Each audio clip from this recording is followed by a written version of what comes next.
ফণীভূষণ চৌধুৰী দিল্লীলৈ যাওক বঙাইগাঁও বিধানসভা লাগে বিজেপি পিছে অংকত আউল লাগিল গছৰ ওপৰত উঠি চাবা যিফালে ৰাইজ বেছিকৈ যায় তাত যাবা গতিকে ৰাইজ গৈ আছে ফণীভূষণ চৌধুৰীক বিধায়ক পাতি আৰু মিনিষ্টাৰ হওক তেওঁ পিতা স্বৰূপ গতিকে তেওঁ আজি আমাৰ সুখ দুখ সকলোৱে তেওঁ মানে আমাক চাই আৰু তেওঁক আমি এটাই অনুৰোধ জনাম যে তেওঁ আমাৰ যিহেতু সকলোৰে অভিভাৱক তেওঁ অভিভাৱক হৈ থাকক তেওঁক আমি সৰুৰে পৰা পাইছো আৰু মোৰ অনুৰোধ যেন ছাৰে এমপি তাতে নাযায় শনিবাৰে বঙাইগাঁওস্থিত চৌধুৰীৰ বাসগৃহৰ পৰিৱেশ এয়া কোনো কাৰণতে বঙাইগাঁও বিধানসভা চৌধুৰীক এৰিবলৈ নিদিয়ে স্থানীয় ৰাইজে আমি আজি এই মুহূৰ্তত যিখিনি কথা দেখিলো আৰু শুনিলো এই কথাখিনিকে ৰাইজৰ মাজত লৈ যাম আমি আৰু যদি এইটো যদি মানে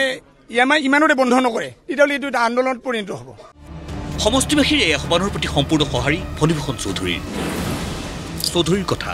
ৰাইজক বিমুখ কৰি সিদ্ধান্ত নলওঁ সমষ্টিবাসী ৰাইজক তাৰমানে বিমুখ কৰি মই কোনো সিদ্ধান্ত নলওঁ মই সমষ্টিবাসী ৰাইজৰ লগত আলোচনা কৰি মই সিদ্ধান্ত কৰিম পোনপটীয়াকৈ একো নকলেও অগপ নেতৃত্বৰ কাম কাজত যে চৌধুৰী সন্তুষ্ট নহয় সেয়া স্পষ্ট হ'ল তেখেতৰ ভাষ্যতেই আমাৰ সভাপতি মানে দলৰ সভাপতি নাই নাই মই এইটো কথাটো মই নাজানিম যে প্ৰেছাৰ আছে মই নিৰ্বাচন কৰিব লাগে এই কথাটো মই নাজানিম মই এইটো কথা শুনি আছোঁ যে বোলে ইয়াত তাৰমানে ফণীভূষণ চৌধুৰী নিৰ্বাচন খেলিলে এই সমষ্টিটো অনায়াসে জিকিব এই কথাটো বাহিৰত ওলাই আছে এতিয়া ক'ৰ পৰা ওলাইছে কি ওলাইছে মই এই কথাটো মই নাজানো কিন্তু আৰু এতিয়া সভাপতি কোনোবাই যদি প্ৰেছাৰ ক্ৰিয়েট কৰিছে মই এইটো নাজানো মই ভাবাত এজনতো ক'ব নালাগে সভাপতি তাৰমানে কোৱা নিশ্চয় নাই তেনেহ'লে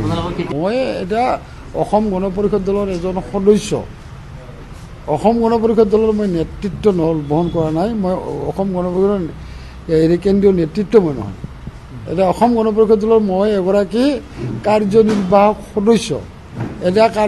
অসম গণ পৰিষদৰ কাৰ্যনিৰ্বাহক সদস্য প্ৰায় 100জন আছে সেই 100জনৰ ভিতৰত মই এজন এই প্ৰসংগত মুখ খুলিছে অগপ সভাপতি অতুল বৰাই পৰিস্থিতি গুৰুতৰ দেখি গোটেই প্ৰসংগটোৰ পৰাই নিৰাপদ দূৰত্বত অৱস্থান অগপ সভাপতিৰ চাওক দলে গ্ৰহণযোগ্য সৰ্বজন গ্ৰহণযোগ্য প্ৰাৰ্থীক প্ৰক্ষেপ কৰিব দুইটা সমষ্টিত আমি দুইটা সমষ্টিতেই আমি ভালকৈ নিৰ্বাচনী যুঁজত অৱতীৰ্ণ হ'ম পাৰ্টি দলে যাকে দিব তো ডেফিনেটলি সকলো দিশ চাই চিতি দিব ৰাইজে একচেপ্ট মানে দলটোৰ মুৰব্বী যিহেতু আপুনি সভাপতি হিচাপে আছে নাই চাওক পাৰ্টি ঘোষণা নকৰিলে মই আপোনালোকৰ আগত আজি কেনেকৈ ঘোষণা কৰিম আমি দিম খুব সোনকালে আমি পাৰ্টি ঘোষণা কৰিম অগপৰ ভিতৰত উমি জ্বলি থকা জুইকুৰা যেন কিছু স্পষ্ট হৈছে জ্যেষ্ঠ নেতা ফণীভূষণ চৌধুৰীক দিল্লীলৈ পঠোৱাৰ অংকত আউল লগাৰ পিছত অগপ নেতৃত্বৰ পৰৱৰ্তী স্থিতি হ'ব লক্ষণীয় ব্যুৰো ৰিপৰ্ট প্ৰতিদিন টাইম